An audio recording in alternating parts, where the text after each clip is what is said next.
Brandy from Brandy's Book World, and I am back for my April wrap-up, which is going to take all of like 2 seconds.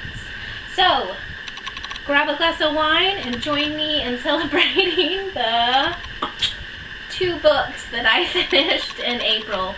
I'm just super busy and super tired at night, so I don't get a lot of reading time. I have really found I love to read on the back porch when I get home from work, but there are lots of nights where I just don't get to it or I stay at work late. I have found though that kind of messes up my like dinner schedule, because I love to read till it gets dark at like 8:30 and then I'm like hungry. And anyway, I'm gonna keep working on that and I'll let you know. But without further ado, let me show you the 2 books I read. So this was a YA kind of month. I was reading 2 simultaneous books after this, and so yeah, we'll get into it. Okay, so the first book I completed, I actually started this in March, but completed it at the very beginning of April. Simon versus the Homo Sapiens Agenda. I gave this 5 stars. I loved this book. I loved everything about it. I loved it. Like, oh, it hit right here. And,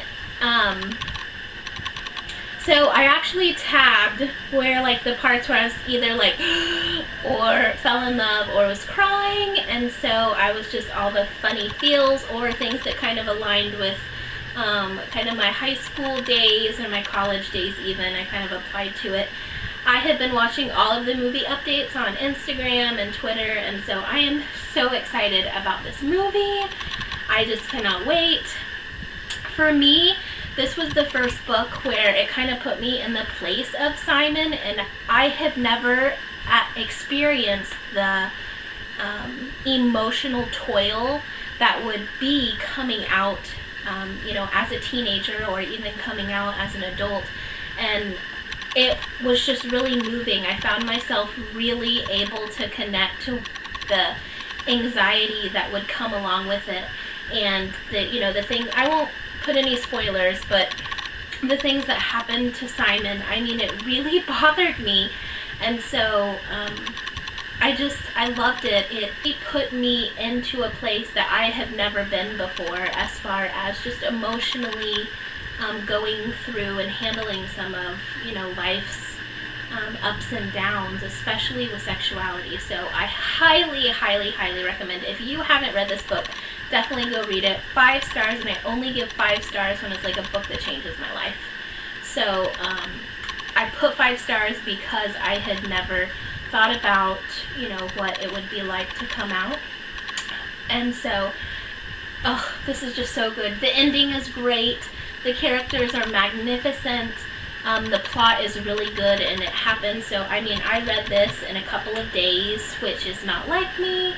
I read this it's actually funny. So this started out as a library book, which I found on the shelf. That should never happen. But I found this on a library and had heard all of the things about it, and so I checked it out, and I was reading it at Starbucks, and I got to one of the many pivotal moments that like just brings out all your emotions, and left immediately to go to Barnes & Noble and get it. So they only had softcover. I actually would have invested in the hardcover. I like it that much. But yes, go read this book, and then yes, the movie will be out hopefully next year. So I think they're filming, I don't know anything about that, so don't let me tell you. But yes, movie is coming, so excited. Go read this book. The other book that I read was with a group, a local Facebook reading club book group.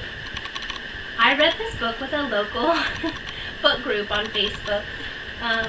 Everything by Nicola Yoon, and it's coming out next weekend. Not this weekend, next weekend. The 18th. Yeah, so it's coming out. I get to go see it with my friend Amy. Woo woo!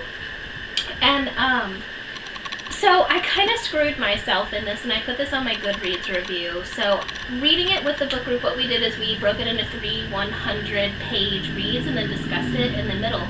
Well, I knew if I read all the way to the end, I wouldn't be able to like really discuss it well.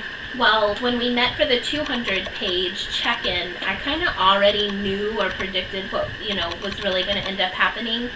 As far as the plot goes, I guess that was my most disappointing part. This was, I believe, her first book, and so I just thought some of the pieces of the plot didn't really mix. Like, Maddie can just run off anywhere, but she lets her mom win all the time at phonetic Scrabble, which really drove me nuts.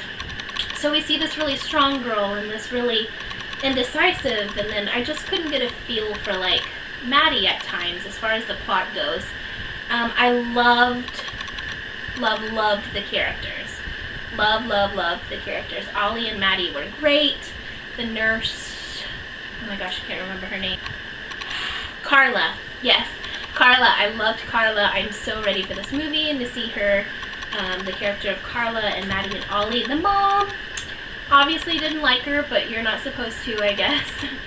But kind of felt for her.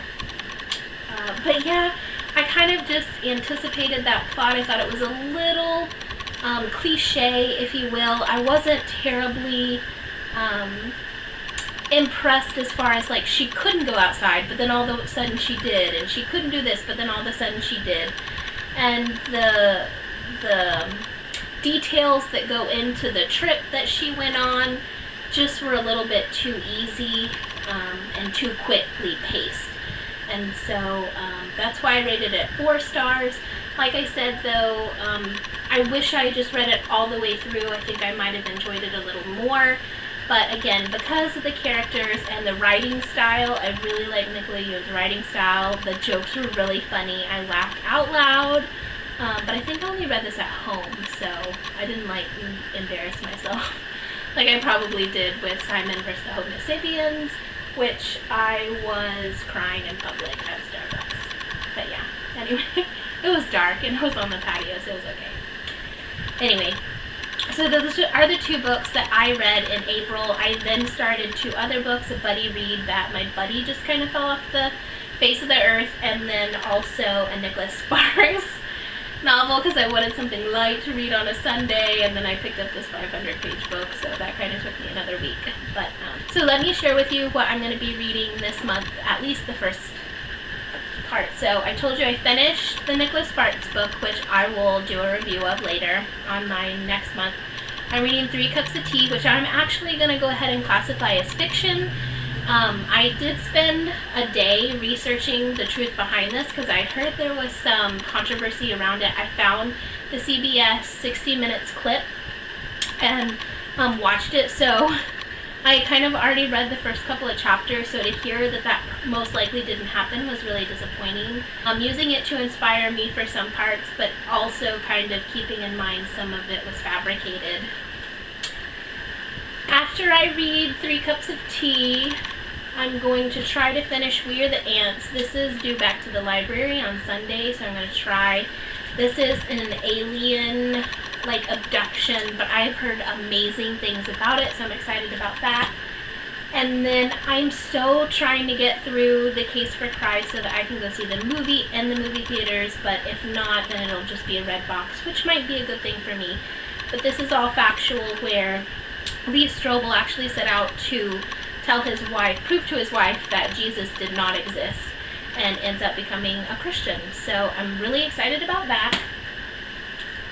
I want to read The 1,000th Floor because it's due to the library again, and I'm going to have to probably most likely put it back on my list.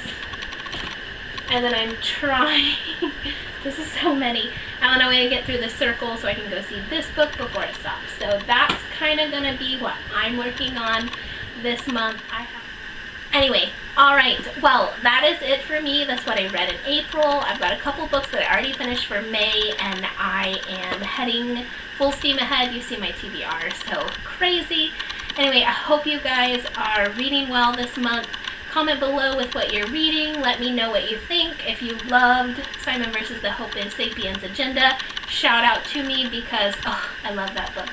We can be like book buddies. Anyway, if you liked everything, or didn't like it, that's okay. Comment below, let me know. I have a good friend of mine who said actually that The Sun Is Also a Star is better than everything, so I'm excited to read that. I don't have that yet in my collection, but I will. But anyway, alright, I hope you guys have a great May. I hope you have a great reading month, and I'll talk to you in the next video. Bye.